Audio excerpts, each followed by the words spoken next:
ગુજરાતમાંથી પકડાયેલા આતંકીઓ મુદ્દે હવે મોટો ખુલાસો થયો છે। સૈયદ મોઇનુદ્દીને દિલ્હી, લખનઉ અને અમદાવાદમાં રેકી કરી હતી।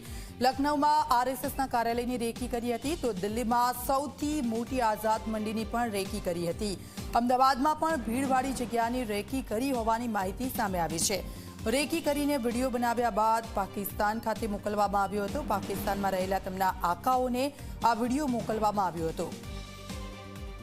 તો આપ જો 3 જગ્યા ઉપર રેકી કરી હતી। અમદાવાદમાં પણ ભીડભાડવાળી જગ્યા ઉપર રેકી કરી હતી। દિલ્હીની અલગ અલગ જગ્યાઓ પર અને લખનઉમાં આરએસએસ કાર્યાલયની રેકી કરી હતી। રેકી કરીને આ એક વિડીયો બનાવવામાં આવ્યો હતો અને વિડીયો પાકિસ્તાન મોકલવામાં આવ્યો હતો। ગુજરાતમાંથી પકડાયેલા આતંકીઓ મુદ્દે મોટો ખુલાસો થયો છે। ઉદય અમારી સાથે ફોન લાઈન પર જોડાઈ ગયા છે। ઉદય, જે આતંકીઓ પકડાયા છે એ આતંકીઓ પાસેથી એક જાણકારી એવી મળી છે કે 3 મોટા શહેરો કે જ્યાંની રેકી કરવામાં આવી હતી, એટલે કે કઈ મોટો પ્લાન હતો તે લોકોનો ને વિડીયો પણ પાકિસ્તાન મોકલવામાં આવ્યો હતો। વધુ વિગતો શું છે આને લઈને? દીક્ષિતા, વાત કરવામાં આવે તો જે 3 આતંકીઓ પકડાયેલા છે તેને લઈને મહત્વના ખુલાસાઓ દિવસે દિવસે થઈ રહ્યા છે। વધુ એક ખુલાસાની જો વાત કરવામાં આવે તો આ જે આતંકીઓ છે એના દ્વારા આખો મામલો સામે આવ્યો છે પૂછપરછની અંદર, જે લખનઉ, દિલ્હી અને અમદાવાદમાં હુમલો કરવાની ફિરાકમાં હતા અને તેને લઈને અલગ અલગ જગ્યાઓની એને રેકી પણ કરેલી હતી। લખનઉની અંદર પણ આરએસએસની ઓફિસ ખાતે રેકી કરેલી હતી। દિલ્હીની જે સબરી મંડી છે સૌથી મોટી આઝાદ, ત્યાં પણ એને રેકી કરેલી હતી। અમદાવાદની જો ખાસ કરીને વાત કરવામાં આવે તો અમદાવાદમાં પણ ભીડભાડવાળા જે જગ્યાઓ છે ત્યાં પણ એને રેકી કરેલી હતી અને આ તમામ બાબતોના એક વિડીયો પણ જે ઉતારેલા હતા અને પાકિસ્તાનમાં બેઠેલો જે એનો આકા છે એને પુરાવા સ્વરૂપે પણ મોકલી આપ્યા હતા। પરંતુ આ કોઈ પણ વસ્તુ કરે ખાસ કરીને રાઇઝિંગ ઝેરનો ઉપયોગ કરવાના હતા, જેના દ્વારા બ્લાસ્ટ કરવાના હતા, પરંતુ આ તમામ જેના નાપાક ઇરાદા હતા એની ઉપર ગુજરાત એટીએસે પાણી ફેરવી વળ્યું છે અને હજી પણ પૂછપરછની અંદર નવા ખુલાસા થઈ શકે છે એવી શક્યતાઓ દેખાઈ રહી છે। બિલકુલ આભાર ઉદય સમગ્ર વિગત બદલ। તો દિલ્હી, લખનઉ અને અમદાવાદના ભીડભાડવાળી જગ્યાઓ પર રેકી કરી હતી અને આ વિડીયો બનાવીને પાકિસ્તાન પર મોકલવામાં આવ્યો હતો।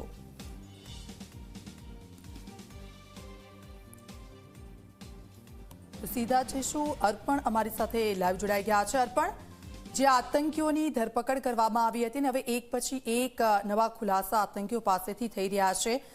દિલ્હી, લખનઉ અને અમદાવાદની ભીડભાડવાળી જગ્યાઓ છે કે ત્યાં આ લોકોએ રેકી કરી હતી। એક મોટું ષડયંત્ર છે કે જેને નાકામ કરવામાં આવ્યું હતું।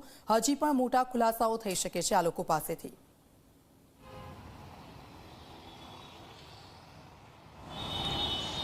બિલકુલ દીક્ષિતા, જે પ્રમાણે ગુજરાત એટીએસને ખૂબ જ મોટી સફળતા મળી છે, કારણ કે જે રીતે ઇસ્લામિક સ્ટેટ ખોરાસન પ્રોવિઝનના જે 3 આતંકવાદીઓ છે, ખાસ કરીને ડૉક્ટર અહેમદ સૈયદ, મોહમ્મદ સુહેલ અને આઝાદ સૈફી, આ 3 લોકોની જે ધરપકડ કરવામાં આવી છે તેમની પાસેથી શસ્ત્રો પણ મળી આવ્યા છે, જીવતા કારતૂસ પણ મળી આવ્યા છે અને કેટલીક વાંધાજનક માહિતી અને સામગ્રી પણ મળી આવી છે। ગુજરાત એટીએસ જે રીતે આ 3ની પૂછપરછ કરી રહી છે તેનામાં ચોંકાવનારી માહિતી એ છે કે આ 3એ દેશના જુદા જુદા ઘણા એવા વિસ્તારોની રેકી કરી હતી, ખાસ કરીને દિલ્હી, લખનઉ અને અમદાવાદ।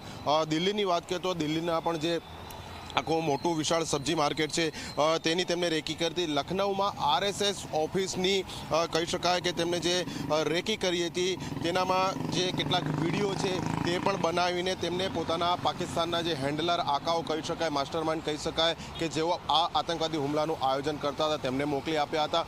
અમદાવાદમાં પણ આ 3 આતંકીઓએ રેકી કરી હોવાની એટીએસની પૂછપરછમાં માહિતી આવી છે કે અમદાવાદનો કયો એવો સૌથી વધુ ભીડભાડવાળો વિસ્તાર છે કે જ્યારે તેઓ હુમલાનું આયોજન કરે અને તો સફળ થાય તો મહત્તમ લોકોને તેનો નિશાન બનાવી શકે। એટલે સાથે જ જે ઝેરી રસાયણ છે તે બનાવવા માટેનું મટીરિયલ, રાઇઝિન નામનું જે ઝેરી તત્વ છે તેને બનાવવા માટેનું મટીરિયલ પણ તેમની પાસેથી મળી આવ્યું છે। એટલે આ મટીરિયલ બાદ જે મૂળ પદાર્થ બનાવવાના હતા તેનો તેઓ ક્યાં ઉપયોગ હુમલા માટે કરવામાં આનો તેમનો વિચાર હતો તે પણ એટીએસ ખૂબ જ સઘન પૂછપરછ કરી રહી છે। આ ઉપરાંત તેમના જુદા જુદા કયા કોન્ટેક્ટ છે, સ્લીપર સેલ અમદાવાદમાં તેઓ આવ્યા તો ક્યાં કોઈને ત્યાં રોકાયા હતા, કોઈ હોટલ અથવા કોઈ ખાનગી વ્યક્તિને ત્યાં રોકાયા હતા, કોણા તરફથી તેમને કોઈ નાણાકીય સપોર્ટ મળ્યો, અન્ય જે સપોર્ટિવ રોલ દરેક લોકોનો હોય છે આવા આતંકવાદી હુમલામાં, તો આ સ્લીપર સેલ અમદાવાદમાં છે કે કેમ, ગુજરાતમાં છે કે કેમ, કે દેશના અન્ય કયા વિસ્તારોમાં છે કે કેમ,